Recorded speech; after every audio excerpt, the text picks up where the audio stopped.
Okay, so I'm going to have another attempt at setting up the flow solver for this Ferrari test case. So I've logged into dicehub, and what I can see now is my sort of view of the projects directory. So I'm going to select my Ferrari project, and I've already got a mesh here that I generated yesterday. So I need to start the flow solver. So I'm just going to do create application to start the flow solver.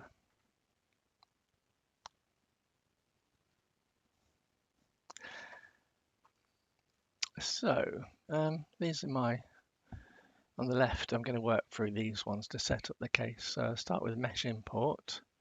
So you can only import a mesh into the flow solver. You can't import a geometry. So this is the mesh. This is the only mesh I've got. So I'm going to select that.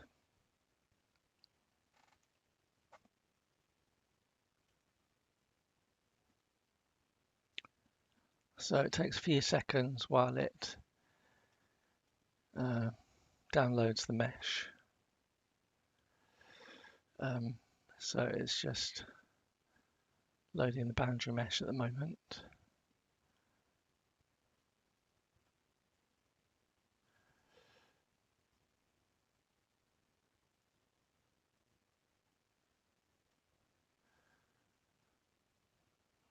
So I think that's done. So that looks okay. So I'm just going to leave it on that view because I can see all of the boundaries. So the next thing is to select the materials, select material. Well, it's already on air, but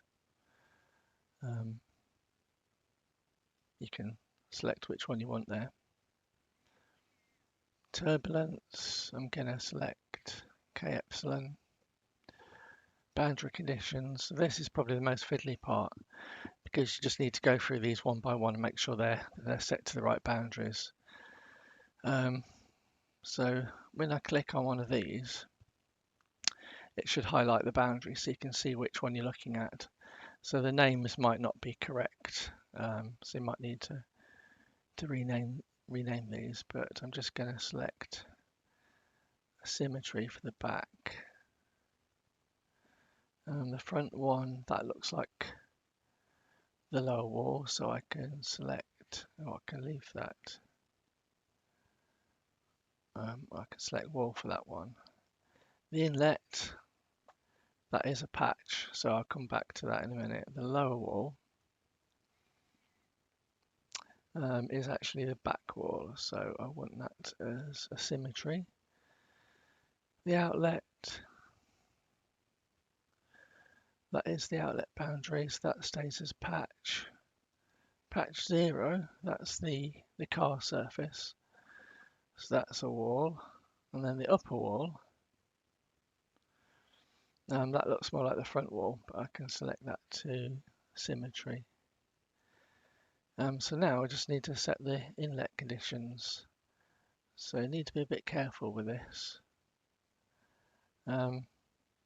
So for the inlet boundary, I want a 0 gradient pressure. For the velocity, I want, say, 50 meters a second. And for the other ones, fixed value, I want, what was it, 375,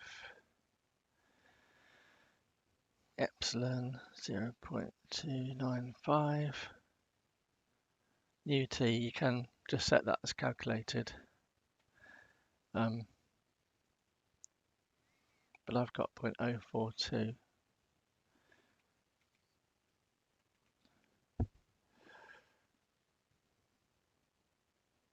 So that should be the inlet boundary done. I go to the outlet boundary.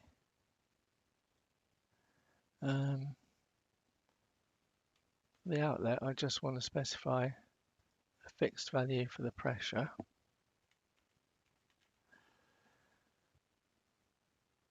For the velocity, I want a 0 gradient. And the rest are going to be 0 gradient as well. So hopefully that's done. I mean, I've done this a few times now, and that it seems to be the most common way of having an error with the solution is basically because if you haven't specified the boundary conditions correctly, then obviously there's going to be a problem with that, with the solution running. So assuming that's set up correctly, then need to do the initial values. You don't have to specify all of these, but it may help to get things running if you do. So I'll just put in some quick values, 0.3, 0.3. Solver settings. You can reduce some of these a bit if you want. You don't have to. Numerics, I'm going to leave those as default. Monitors, well, I'm just going to look at the convergence, so I don't need to do that. So I'm just going to use the default machine. I'm going to set this to 1,000 iterations. And then run. So hopefully, if it runs properly this time, and I'll come back in a few minutes and see what the solution looks like. Okay, so once that has finished running, you can look at the solver output, and that's the typical output that you get for simple foam. And while it's running, you can also look at the residuals, so you can check that it's running okay, that it's converging properly, and what have you. And so, yeah, when that's finished, then you can just go straight to the results window, and it'll normally take a few seconds to load up the solution.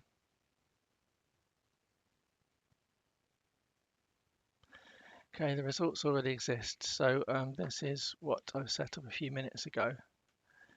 If we just zoom in on this. So what we're looking at in the background is a cut plane. I've selected a slice filter to show the velocity, and so if I click on the slice filter, you can select the velocity there, and you can adjust the range of it. So I've got 0 to 100, so I can select 0 to 70, and that shows you the velocity at the cut plane. I've also set up some streamlines, so in dark blue there, they're shown in dark blue, but you can change the colour of them here, so I've set them to grey. So if you go back to result scene, then you can see them in the grey colour. And I've also specified the patch 0 here, that's the surface of the car. So I'm looking at the pressure contours on the surface of the car. So yeah, you can do some fairly basic visualization of the flow solution just to check everything looks okay in dicehub. And once that's done, you can, if you want to, you can download the results to your local machine so you can have a look at the entire solution locally. Or you can just go back to the project window, and that means that your case is saved. So now we've got a mesh and a flow solution saved in that project area.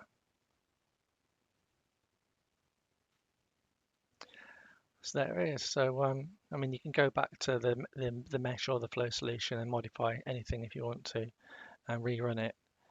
So yeah, that's how you run a test case in dicehub.